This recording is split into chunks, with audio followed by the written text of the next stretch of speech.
Okay, so starting off with the first one at number 10, we have animation. This one blew my mind. So animation is considered to be a modern technology that has advanced a lot within the last century, but it actually dates back to ancient Persia. A 5,200-year-old goblet was discovered in the burnt city. You can see a series of drawings of a goat jumping and eating leaves from a tree. Sequences of this image were also found in other goblets in medieval Islamic Persia. And this piece of art was discovered by an Italian archaeologist from a burial site in Persia. And next up we have the battery. A battery was discovered that was made out of a ceramic pot and some metal. And the battery is known as the Parthenon battery. The battery was tested by Western scientists, and they noticed that when the battery jar was filled with vinegar or some other type of electrolyte, it generated a current of 1.5 to 2 volts. And this predates the invention of the electric battery by Alessandro Volta of Italy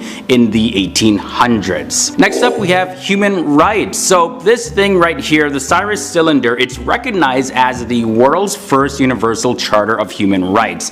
It's been dated back to 534 BCE, and the Cyrus Cylinder is made from clay with Akkadian cuneiform script, and it was discovered in the ancient area of Babylon in 1879, which is in Iraq, and it's now kept in the British Museum in London. Do you know that Persians also invented the postal service? Chapar Kane is the Persian term for the first postal service, and it was used during the Achaemenid Empire. It was created by Cyrus the Great and later developed further by Darius the Great as a method of communication throughout the Persian lands. The system comprised of a series of stations along a 2,500-meter highway throughout the empire, where the Chapars would ride horseback to be delivered from one area to another area in the kingdom. This one's another mind-blowing one. There's also the Yakchal, which is a refrigerator. So the Yakchal is an ancient evaporation cooler. So this thing is pretty awesome. The words Yak means ice and Chal means pit. These refrigerators were mainly built and used in Persia, and the Persians had mastered the technique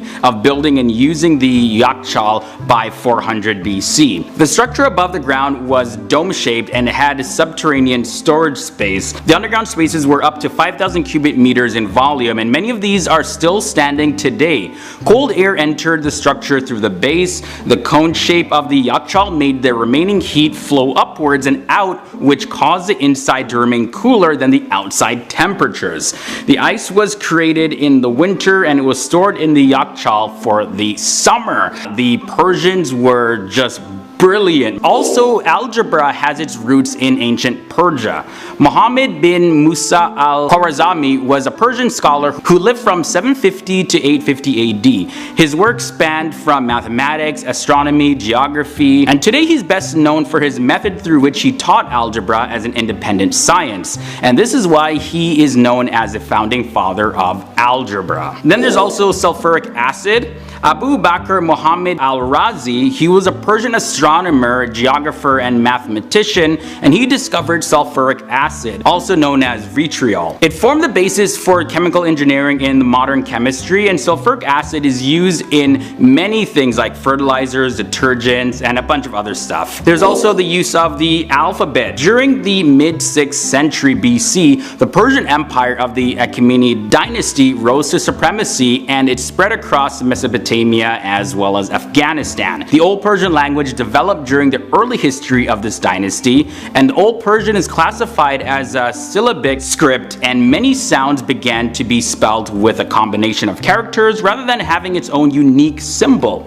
Later on, a more recent Persian language known as Pre-Middle Persian was used. The earliest version of the modern guitar exists in the form of the tar or lute. Of course, now the guitar is one of the most popular and widely used musical instruments in the world, and the Persian type of guitar was made using a wooden box and some strings, and it was invented at the time when musical instruments were a very rare thing to own. And the final discovery and invention I want to share with you is the water supply system known as Qanat.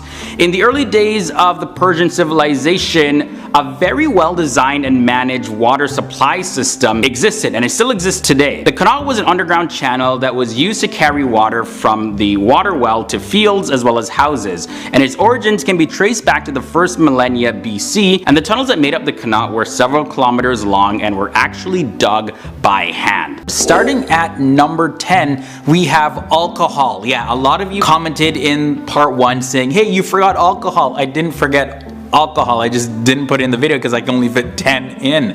Anyway, so alcohol no doubt is one of the most used products in the entire world. But did you know that it was first invented by a Persian doctor named Mohammed bin Zakaria al-Razi? He had been working on different gases and chemicals and invented alcohol. As time went on, the form of alcohol was modified and also simplified by other people. In at number 9, there is hookah. So the Persians also invented hookah, and you see this thing right here. Yeah, this device here, it's like there's a pipe that's used for smoking and vaporizing, and there are all sorts of flavors that you can smoke. There are different types of hookah as well with their own unique features. The water is used for vaporizing, the pipes are used for smoking, and the base is used for the flavoring. And this was used for hundreds of years. Hookah was later used and developed in a better form and used in other regions of the world. And do you know the game Backgammon? Well, I've never played it before, but it's always fascinated me growing up. Backgammon is a board game that was created in Iran, and it's a 2-player game. Each player has 15 checker pieces that move between 24 points, and movements are based on rolling 2 dice. The objective of the game is to be the first to remove all the 15 checkers off of the board, and Backgammon also influenced games like chess. But backgammon isn't the only game in this episode invented by the Persians. We also have polo. This game was first created in Persia in 600 BC and it was known as chogan. The game was originally used as practice for the army in the Achaemenid Empire, but it really became popular in the Parthian era. From there it turned into a worldwide sport during the Sassanid Empire. In ancient Persia, chogan had 2 types. There was one without the horse so that children could play it, and there's another version with horses for teens, young adults, whatever. And of course, playing it on horseback was just so much more fun. Kerosene lamps coming at number 6. So a kerosene lamp, also known as a paraffin lamp in some countries, is a type of lamp that uses kerosene as fuel, just like the name implies. Kerosene lamps have a wick or mantle as the light source, covered by glass, and like oil lamps, these come in handy for keeping your place well lit during a power outage.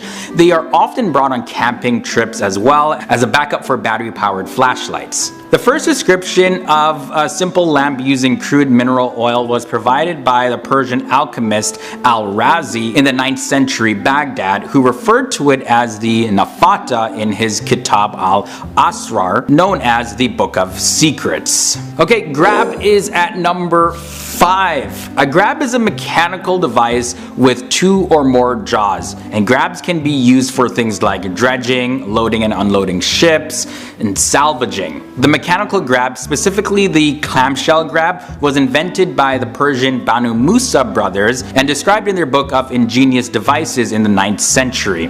The grab described by the Banu Musa brothers was used to remove objects from underwater and recover things in other bodies of water. The wind tower comes in at number 4. A wind tower, aka a wind catcher, is an Iranian structure used to create natural ventilation in buildings. There are various types of wind catchers. There are the unidirectional ones, the 2-directional ones, as well as the multi-directional ones.